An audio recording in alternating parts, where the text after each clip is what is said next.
Hi everyone, welcome to UX Living Lab. Our presentation will start soon.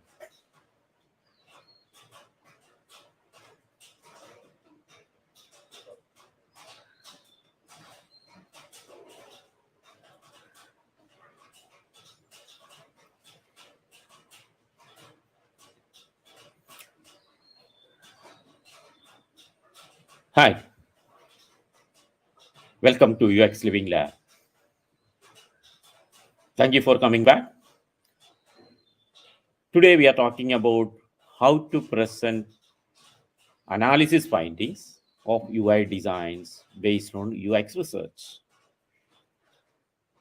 So we already conducted research. Keep in mind that we already discussed a lot of points of this research and how to conduct the research. We already conducted the research. Then we talk about the tools for analysis. Today we are talking about how to present analysis findings of UI designs you have tested and how to present it based on UX research. This is the seventh edition of this series, and last 6 sessions we talk a lot about different aspects. So in a brief, what we discussed in last sessions, in total we can say is search for people, discussion and analysis. These are three main steps in UX research. You are searching for people, uh, discussions to be conducted and designed and conducted, then analysis, and then present it. These are three main steps. Then in session 1, we talk about organizing interviews. Session 2, we talk about case study. Section 3, we talk about data management. Section 4, we talk about strategies for analysis. Session 5, we talk about process of analysis. Then session 6, that is last week, we talk about tools for analysis. And now we are talking about analysis findings. In this, I will be detailing how to present these analysis findings. Of course, this is a part of innovation journey. Innovation journey contains ideation, concept, look and feel, prototyping, MVP, and feedback. These are the steps for innovation journey, but you can use different tools and different steps in each step of this journey. That is, you can again divide this journey into different small components. Sometimes you can go forward and come back, then again go forward and come back. You may be going 2 steps forward and 1 step come back. This is happening when we do the innovation in your day-to-day practice. So otherwise we can just explain this as a classroom topic: ideation, concept, look and feel, prototype, MVP. But I'm not a teacher. I'm not interested to make a classroom talk. So I am a practitioner. So I know that when you implement these type of steps, what is going to happen. So you have ideas, you can go beyond ideas to then concept. Then the concept fails, you come back to ideas. That is normally it happens. That you have to practice. If you are a person connected to innovation, you have to practice this innovation in your organization. Then only you can experience what are the steps, what are the ways you can tackle all these situations, when you should come back, when you can jump to the next one. So a lot of things you will be learning when you practice innovation. Okay, so in this innovation journey, the UX research and UI design. UX research we can use in any steps, but in UI design, connected to UX research mainly for look and feel. Concept, look and feel. Ideation, it's a different thing. Normally UI designers can't do any ideation. They are converting the idea to concept and look and feel. Then prototyping, you can start prototyping just for showing the flows, but later on it goes to engineers or technical people to make it a proper prototype, then MVP, then MVP is a minimum viable product, then goes to MLP, that is a lower product you can measure. So in every stage, UX research is there, but UI design mainly talk about concept, look and feel, and prototyping.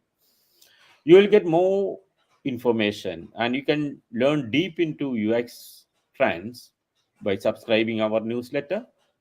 At the same time, you can share, like, comment my presentation to your colleagues and friends. Also, I am expecting a lot of questions, or you have to ask questions to me, then only I can answer to your real life problems in innovation. Okay, coming back to our topic, the last week talk about analysis, tools for analysis, and how it be concluded. So mainly, I recommend the 6 thinking hats. What are the 6 thinking hats? There's a quick responses, positive thoughts, negative thoughts, stories, walkthroughs, and ideas. How you reach this position for the newcomers? I'm just briefing. Otherwise, the continuous attendees, you already went through all the 6 sections. You know what it is. But for the newcomers, I'm just briefing. You already have some ideas in mind, or you have some concept already developed based on that idea to be tested. That is idea A, idea B, idea C. You're going to test with the targeted market. Then you prepare the guidelines. What are the things to be discussed? You prepare the selected people and prepare the guidelines and discussion methods, stimulus. Then you conduct the discussions and get a lot of insights from the people who to whom you are targeting. Then these people are segmented, then finalizing the persona, then matching the persona with the design and marketing people. Then we discussed, concluded to different components of the outputs.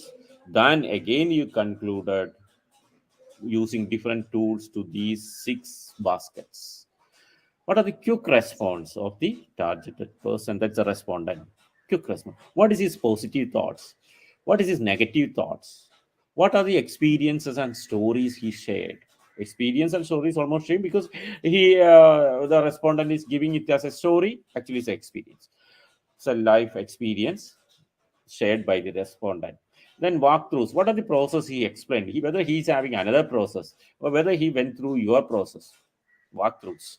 Then ideas, any new suggestions, new methods. These are the main 6 thinking hats. You can avoid these 6 baskets, but still whatever you get, you can put it to this basket. That's the easiest way to conclude. While exploring, you can use a lot of tools. Then when you conclude, you should use some psychological and management models. Then only you can properly conclude. Otherwise, again, you will be using some intuition based conclusion that I'm not interested to talk to. So in quick responses, I already briefed last week. We had to use statistical methods. Being a quick response, there's a quantitative methods, there's a descriptive statistics and inferential statistics you can use. Positive thoughts and negative thoughts, you have to do the SWOT analysis, SWOT metrics, and ranking. These are the main tools we can conclude. Then stories, story mapping, then roles analysis, then perspectives. These are the other things we have to discuss or analyzing the stories. Then walkthroughs. When walkthroughs, we can use the lens for magnifying, then confusion metrics, then paradox text, challenge map. These are the ways to conclude to walkthroughs. Then ideas, story in ideas you can use story analysis, then challenge map, then BCG metrics. These are the main tools we are using to conclude the information to these baskets. Okay, this was the briefing from the last weeks. Then we are coming to how to present these findings. First, we have to connect with personas. We already matched the personas while conducting the research, while start analyzing, while finalizing a strategy itself, we finalize the persona. So because this persona is mainly connected to marketing people, that is whatever you are designing is going to market in future. The product owner have on personas.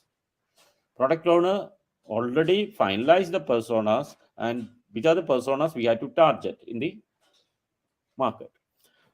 So connect to that same persona, because you are not the complete person for product. Product owner is the complete person who is responsible for that product. You are one of the main stakeholder, main contributor to the product. So you have to match with the persona which the product is having, or the product owner or the company strategies already finalized. In that persona, you can select, okay, by age, by location, by their psychographic segmentations, then their behavior segmentation, then usage segmentation. You can select the personas, you already match the persona with the respondents. So use that same persona. Whatever findings you are going to give to the product owner or UI designer and product owner, that persona is a must. The context is UI researcher is presenting findings to the UI designer and product owner. If you are a UI designer and you are doing the UI research, then you have to do analysis properly, then continue with the UI design. But what we suggest is you have to use a professional for the UX research, which will be research on your UI. Then they will give the findings to you. Then you can continue with the UI design. That's the best way, because we already discussed a lot on what are the problems being a UI designer when you go for research. Then it is not practically possible if we are talking about 100 cities all over the world, and at least 10 interview, 10 discussions in a city that is 1,000 cities, which is having more than 100 languages and a lot of things, lot of complexities coming in as an individual. You can't do that. So we already discussed these factors. So don't think about being a UI designer, you are doing the UX research. That is the different topic. Then as a UX researcher, should give findings based on persona, that you have to insist. As a UX designer, you have to insist UX researcher to give the findings based on personas, because persona is the mapping you have in the UI design as well as product design. Okay, whatever you have, I can give some examples like a family car. What is a persona? Think about a luxury car. What is a persona? So the product features and interface features for a family car, which is a middle income group, and a luxury car for a premium group, the product features should be different, isn't it? You think about a family car which can run without maybe in some countries air conditioner is not a uh, mandatory feature for a family car. So it can sell without air conditioner. Think about a luxury car which is going to sell without air conditioner. So these type of features are designed. Think about in the macro level features or micro level features. If you think about GPS, think about ABS brakes.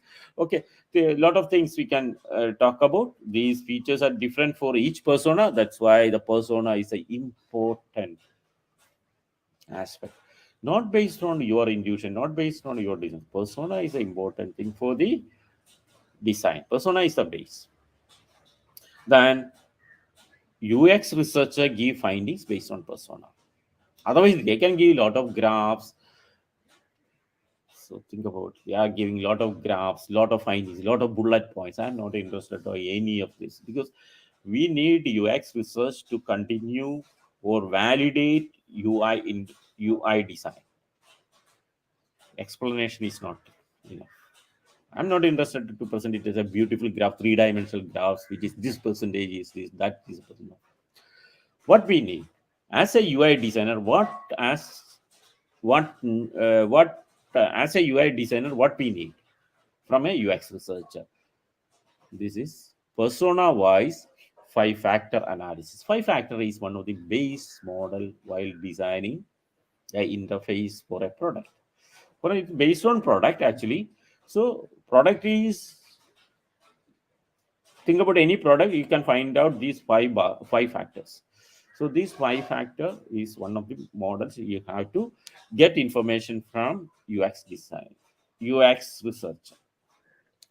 Then they should support information for this five factor analysis, then supporting stories, supporting experiences from the respondent, then design blueprints. So actually we need five factor analysis and design blueprints from the UX researcher. For UI design, continue the UI design, we need five factor analysis and design blueprints from UX researcher. We need not require the great regression models. We need not require correlation analysis. We need not require some chi-square test. So a lot of things. As a researcher, they can do a lot of things, but as a UI designer, you need this, because every step you are going for UX research, this is not a market feasibility study. You are validating your UI design with the targeted users. So whether I am going right or not, that is a question. If you conduct UX research internally or externally, the question is whether my UI design is right or not. Okay, so this is important. Don't fascinated with a lot of bullet point report and PowerPoint, beautiful PowerPoint presentations. That is waste, completely waste. Okay, coming to the point, what is five factor analysis? The five factor analysis of a design for each persona, that's what we are expecting. The five factors are core factors, enhancing factors, dual threshold factors, love factors, and neutral factors. These are the five factors of the product. You may be familiar with some of the terms, but I will explain in detail. Core factor. Core factor is a core feature of the product. What it is? Think, for example, I'm explaining this with a service product like insurance. Think about a company is providing insurance. The core factor is your life is protected, or your health is protected. There is a core factor of the insurance that should be protected. Without that, the insurance won't work. They can talk a lot of other things, but insurance means your life or health is protected. Okay, that's a core factor. Then what is enhancing factor? So there are some factors which give more quality to the service they are providing. That is when they give the insurance. For example, you can easily go to the hospital. That's a cashless operations. Is there more than cashless operations? We are giving additional features like room rent, food. These are called enhancing factors. That gives more quality to your package you are offering. Because think about a patient is going to hospital, then what is happening? He need food, he need a room. So some insurance say that is not included. Only the medicine is included or treatment is included. So if you reduce to that level, that we can talk about 20 years back. Now, if you reduce to that level, people won't buy your insurance. I know that. Because that is become an initially it became an enhancing. Some factors are enhancing, some factors people already think that okay, that's it's a requirement. Then only we can judge your insurance as a requirement for my life or my health. That's called enhancing factors. What is dual threshold factors? There are some factors which increases the quality of the product, at the same time which increases the value in front of the respondent, in front of the user. For more clarity, I can explain in the insurance stage. If the insurance is giving a free yearly checkup in the insurance plan, think about that feature. Actually, what is happening? as a user, he thinks that's a great thing. So they are giving a free insurance checkup that is included in this plan. So that's really give the value to your insurance package. But think about the insurance company. What is the advantage of that? Insurance company get a clarity on the health status of the person who insured, so they can arrange or they can calculate better profits or better method process for that particular insurance person who availed insurance for the next year. So that health condition, that health checkup gives value to the insurance package they are providing. At the same time, it improves the quality of the insurance. That's called dual threshold factors. There are some factors in every industry, every product, which gives a win-win situation to both sides. That is dual threshold factors. Then love factors. Nowadays, people were always talking about lovable products, minimum lovable products. Okay, that's very interesting term, but very tough to reach to that level, because your lovable product and my lovable product are different. So there is should be a measurement. And what are the lovable factors in insurance? Think about, you are giving a good app and it's very easy. So think about uh, the claiming methods is very fast. You are take care of a lot of protective methods. Even though you are charging, people won't mind that it's that cost, because people always, the person in a hospital always look for comfort. And think about even cashless insurance also, some case it's a lovable factor, but in most of the cases enhancing factors. But lovable factors are something like, mm, in a documentation, so you avoid all the hassles of documentation. Think about that. So these are the lovable factors, but it is actually not a core factor, because it's not going to give any difference in your insurance you are providing. Process easiness or the emotional touch to the insurance people, where when just I make a call and check what's the health condition. So these are the lovable factors. Some insurance companies are always criticizing or questioning why you are in hospital. That's the first question the insurance company is asking. Why you are in hospital? Because I'm met with an accident, and some people bring me to the hospital and ask question there, and why you are an nurse. Even I could not speak properly at the time the insurance person is asking that question. So how irritated the person is, the patient is. Think about that. Don't do this type of thing. So make them convenient. Why can't you inquire some other ways why he is in hospital? Because you insurance person have lot of facilities, lot of methods to inquire about that, even though in the hospital itself. Then encourage them and say, at least say that we are praying for your speedy recovery. That is also save insurance. Anyway, he's going to claim. He was a speedy recovery means for an insurance company, that is a good thing, isn't it? So, but think about the person. He feel that, oh, they are taking care of me. They are not just a insurance company. They are carrying my family, oh, carrying my health. Just phone call makes a difference. Think about that. So these are the love factors. That is no way connected to your insurance. That is not a criteria. That is not a condition in your contract with that person while he start insurance. But do it in the critical moment, critical need. That is called lovable factors. That makes a lot. That gives a lot to you, lot to a company. Okay, so these factors to be added.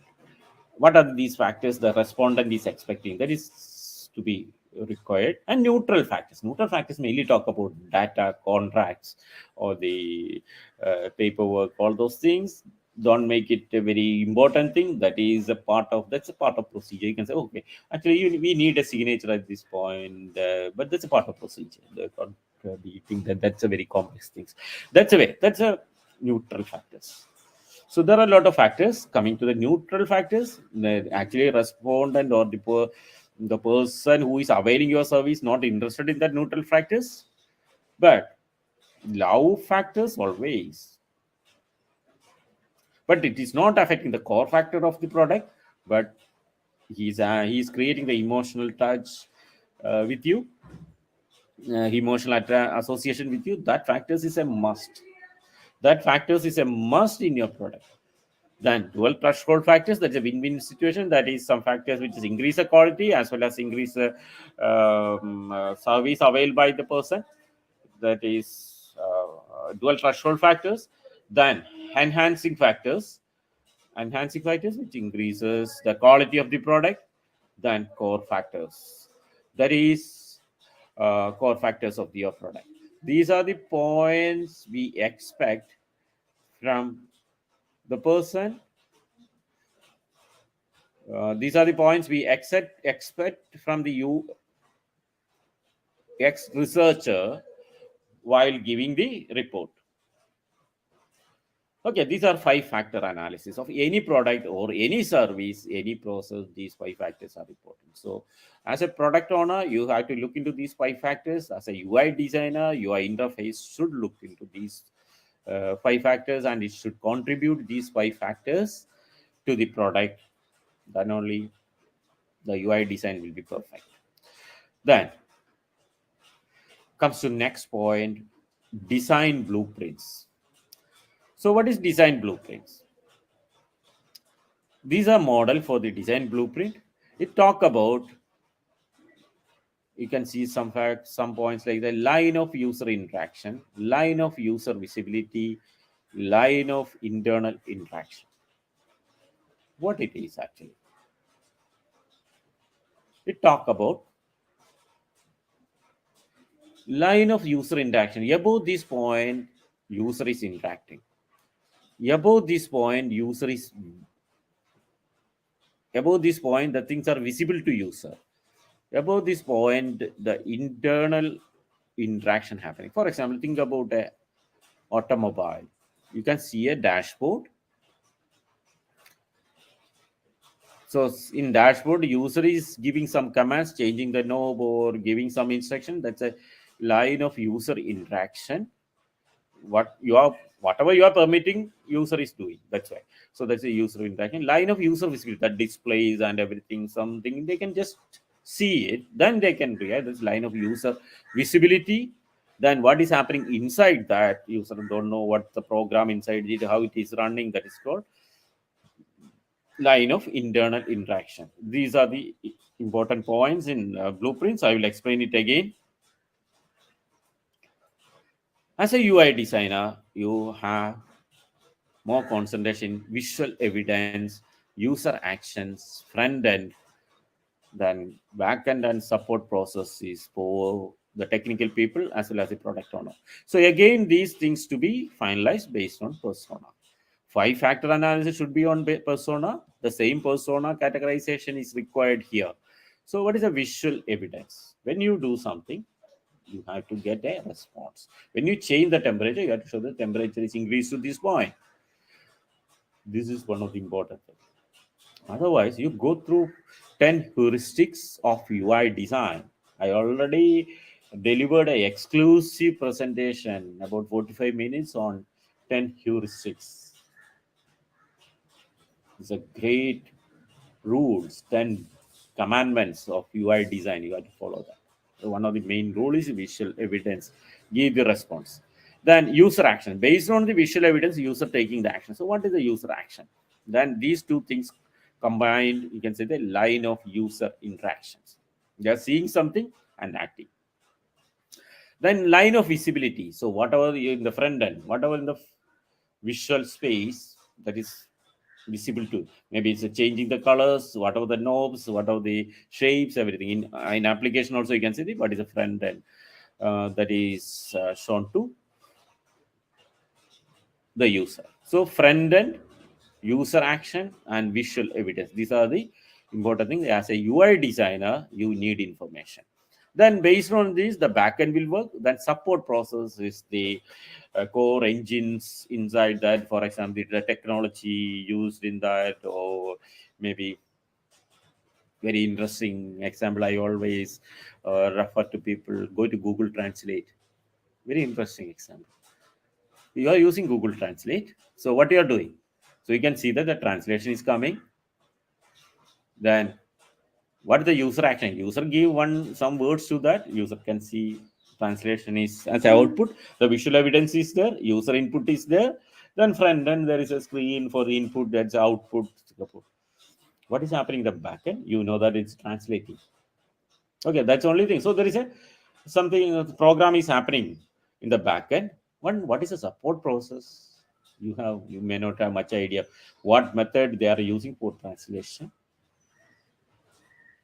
You have any idea what is the formula behind, or what is the algorithm behind translation? Google Translate is the most commonly used translation tool in the world.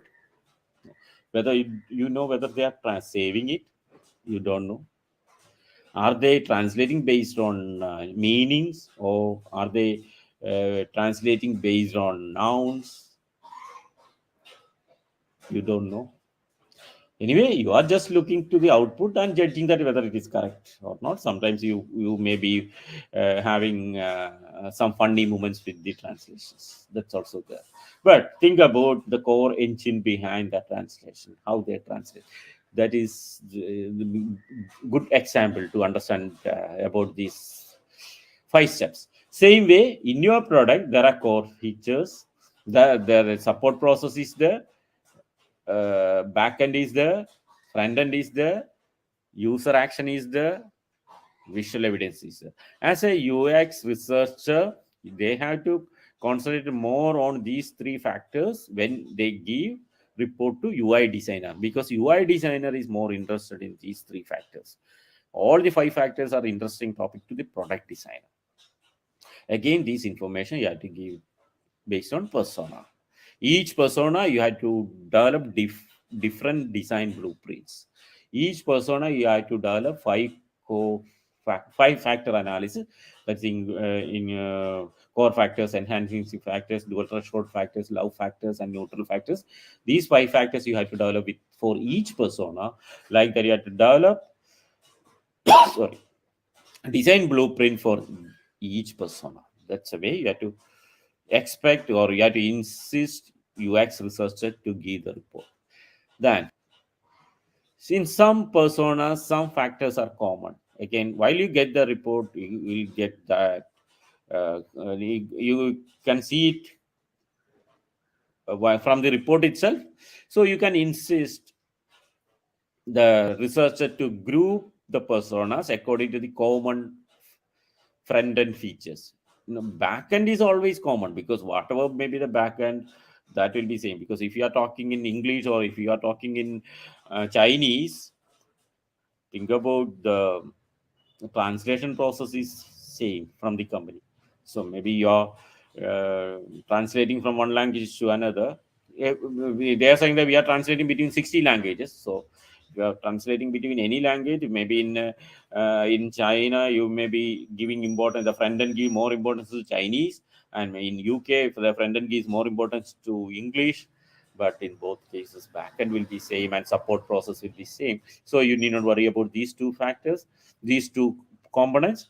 But front end, if there is some common features in the front end for persona wise, then you can group the persona. These 4 personas you can group, and these 2. So actually, the product front end is defined to 2 variants for 6 personas. That is the way you are going to design the front end.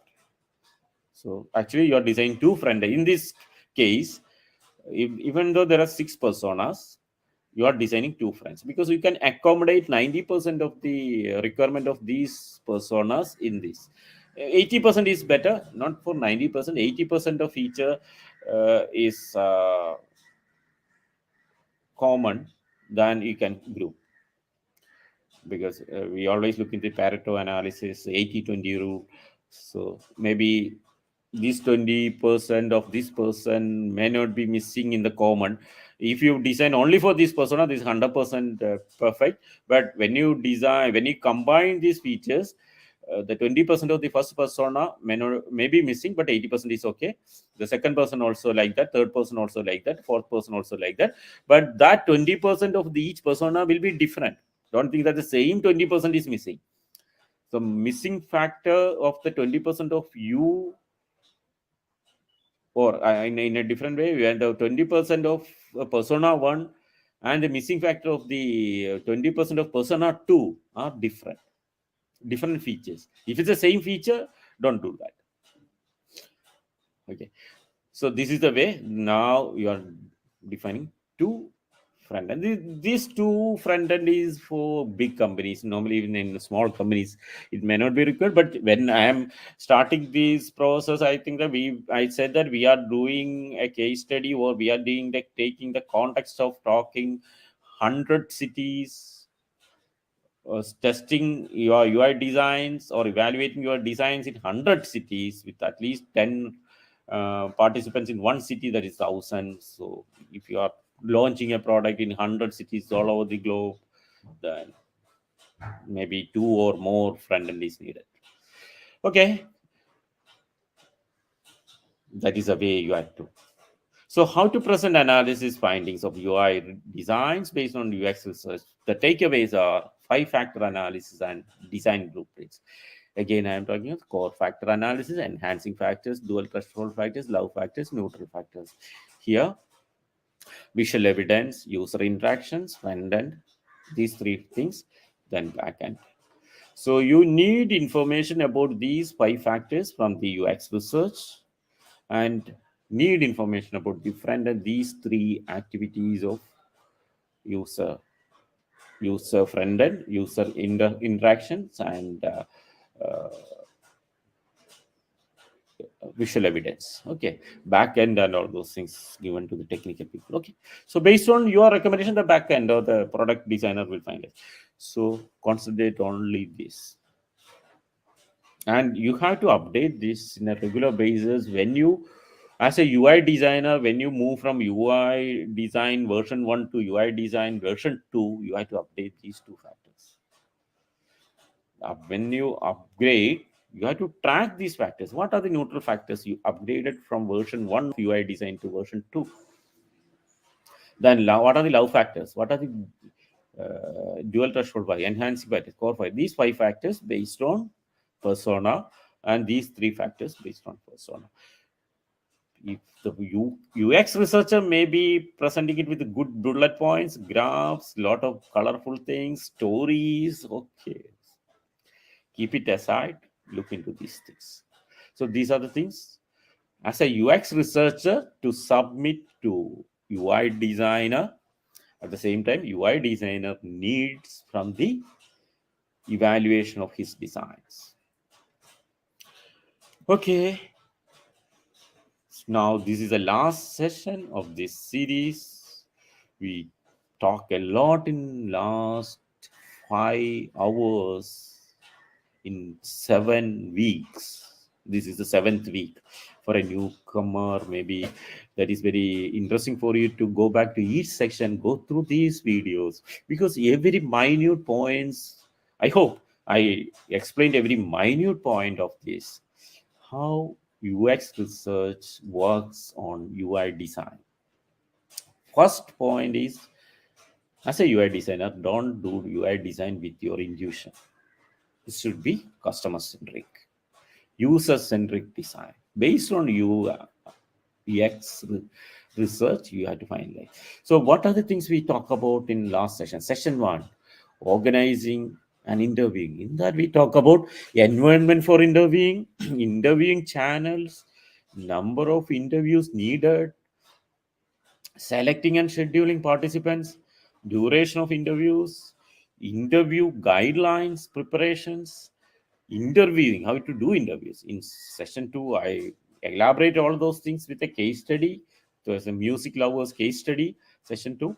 Session 3, again, data management. What are the languages? How to translate? What are the translation important points in the translation?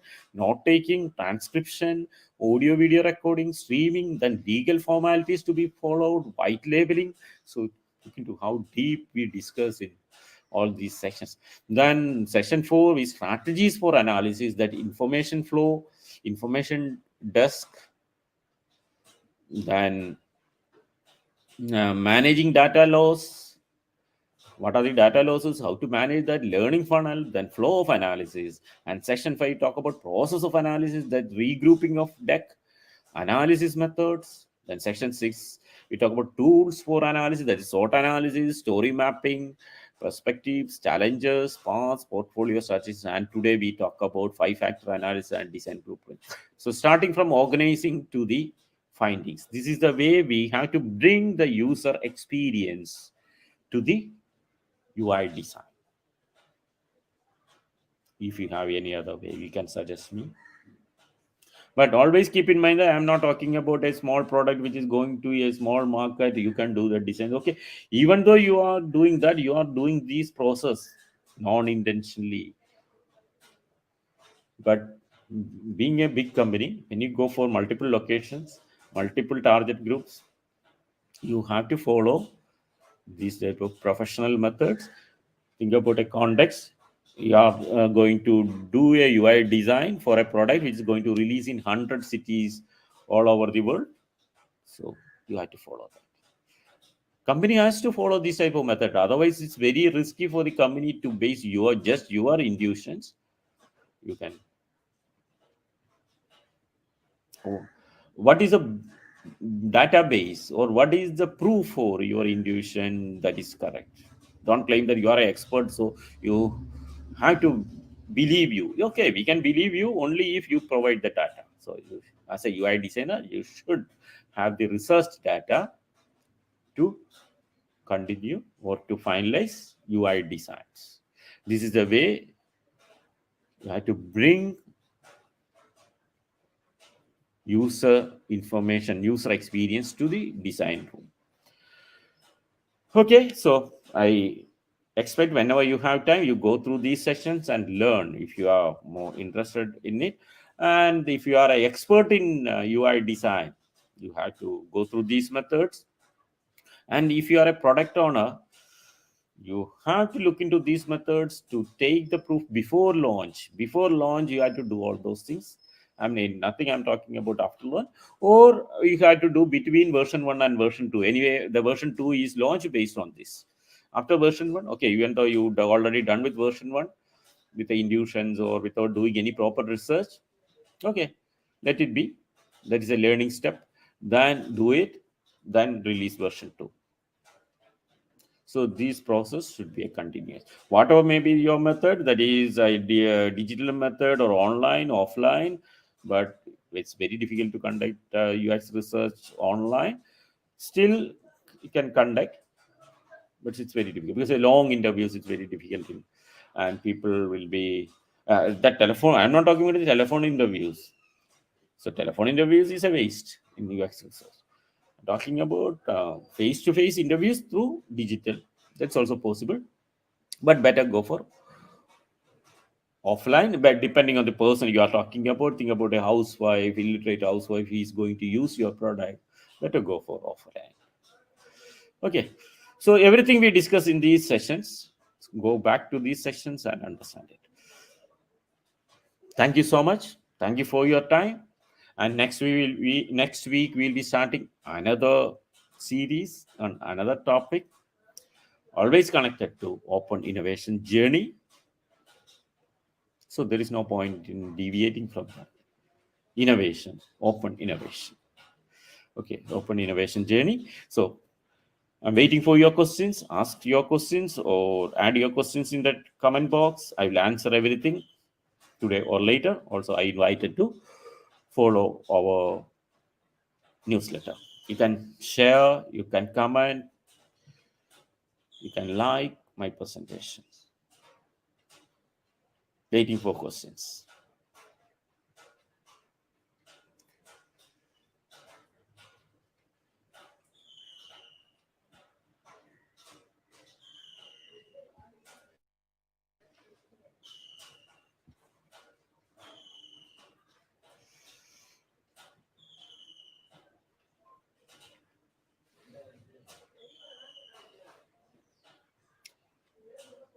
Thank you. Thank you for much your time. See you next week.